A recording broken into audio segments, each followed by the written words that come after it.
राजू, राजू। वो मैडम मुझे भूख लग रही थी इसलिए मैं बैठ के खाना खाने लगा। आप बताइए ना कहाँ चलना है, मैं चल लूंगा। कोई बात नहीं, तुम आराम से बैठ के खाना खाओ। ये खाना खाने का ही टाइम है। वैसे तुम ये सूखे ब्रेड क्यों खा रहे हो? तुम घर से खाना नहीं लेके आए आज? वो दरअसल मैम बात क्या है ना कि आज मुझे टाइम नहीं मिला खाना बनाने का, तो इसलिए मैं ये सूखे ब्रेड खा रहा हूँ। मतलब टाइम नहीं था? तुम यहाँ के अलावा कहीं और भी काम करते हो क्या? अरे नहीं नहीं मैडम, मैं तो बस आपके यहाँ ड्राइवरी की जॉब करता हूँ, बाकी मैं कहीं काम नहीं करता, यहीं करता हूँ। अरे तो टाइम नहीं था इससे तुम्हारा क्या मतलब था? तुम्हारे घर तुम्हारी बीवी तो होगी ना, जो तुम्हारे लिए खाना बना कर दे। तो तुम ये सूखे ब्रेड क्यों खा रहे हो? वो क्या है ना मैडम, बीवी तो घर पे है नहीं, तो सारा काम काज मुझे ही करना पड़ता है। और जैसा भी मैं खाना बनाता हूँ जला भुना, वो मैं अपने साथ यहाँ ले आता हूँ और वही खा लेता हूँ। क्यों? तुम्हारी बीवी कहाँ गई? तुमने तो बताया था कि तुम अपनी बीवी के साथ रहते हो। हाँ मैडम, पहले मेरी बीवी मेरे साथ ही रहा करती थी, लेकिन अचानक से मेरी माताजी की तबीयत बहुत ज़्यादा खराब हो गई, इसलिए मुझे अपनी बीवी को माँ की देखभाल के लिए गांव छोड़ना पड़ा। तो तब से मैं घर पे अकेला ही रहता हूँ और सारा काम वाम मुझे ही करना पड़ता है। कोई बात नहीं, तुम चिंता मत करो, वो जल्दी ही ठीक हो जाएंगी। लेकिन तुम्हें अपने घर के खाने की याद नहीं आती? हाँ मैडम, घर के खाने की याद तो बहुत आती है, लेकिन मजबूर हूँ, करूँ तो करूँ क्या। माँ की दवाइयों के खर्चे के लिए भी तो पैसे चाहिए ना, इसलिए यहाँ पे आके नौकरी करता हूँ और यहाँ से जो पैसे कमाता हूँ वो माँ की दवाई के इलाज के लिए गाँव भेज देता हूँ। और मैं यहाँ काम करता हूँ और गाँव में मेरी बीवी है ही माँ का ध्यान रखने के लिए, तो इसलिए मैम साहब। वैसे तुमने ठीक नहीं किया राजू। तुम इतने टाइम से हमारे यहाँ काम कर रहे हो। अगर तुम्हारे साथ कोई भी प्रॉब्लम थी तो तुम मुझे बता सकते थे, मैं तुम्हारी प्रॉब्लम सॉल्व करती और तुम्हारी मजबूरी को भी समझती। अगर राजू तुम मुझे बताते कि तुम्हारे साथ इतनी सारी प्रॉब्लम चल रही है, तो हो सकता है मैं तुम्हें छुट्टी दे देती या अपने घर से खाना बनवा के ले आती।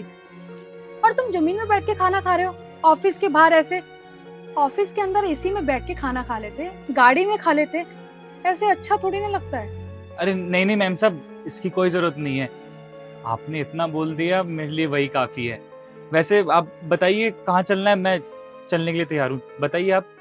कोई बात नहीं, तुम आराम से बैठ के खाना खा लो। अभी वैसे भी ऑफिस में मुझे आधे घंटे का काम हो रहा है, मैं वो कर लेती हूँ, फिर चलते हैं। ठीक है मैडम।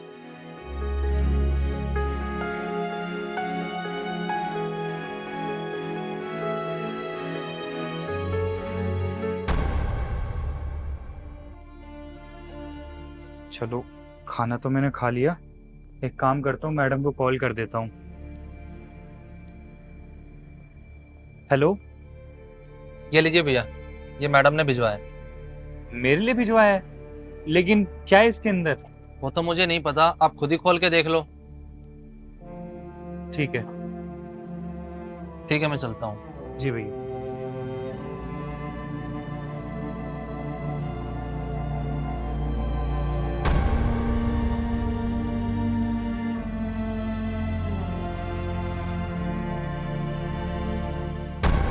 तुम मेरे लिए मेरे भाई जैसे हो, और मेरा भाई सूखे ब्रेड खाए या फिर ऐसा खाना खाए जो कि अच्छा ना हो, तो मेरे लिए शर्म की बात है।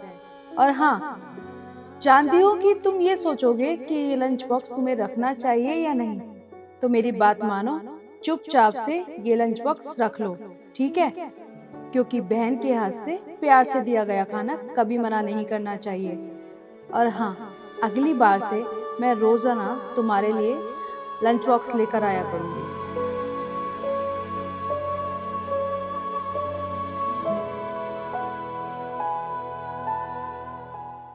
सच में मैम साहब इतना कुछ सोचती है मेरे बारे में, मैंने तो कभी सपने में भी नहीं सोचा था। हेलो एवरीवन, आप लोग कैसे हैं? आई होप आप एकदम ठीक होंगे। हमारे वीडियो का मैसेज सिर्फ यही था, हमें सामने वाले को उसकी ओहदे और पहनावे से जज नहीं करना चाहिए। हमें इंसान को इंसानियत की नज़र से देखना चाहिए। अगर आपको हमारा वीडियो पसंद आया तो अपने दोस्तों और फैमिली मेम्बर्स के साथ ज़रूर शेयर करें। और अगर कोई भी रिव्यू देना हो तो हमारे कमेंट सेक्शन में दें। धन्यवाद।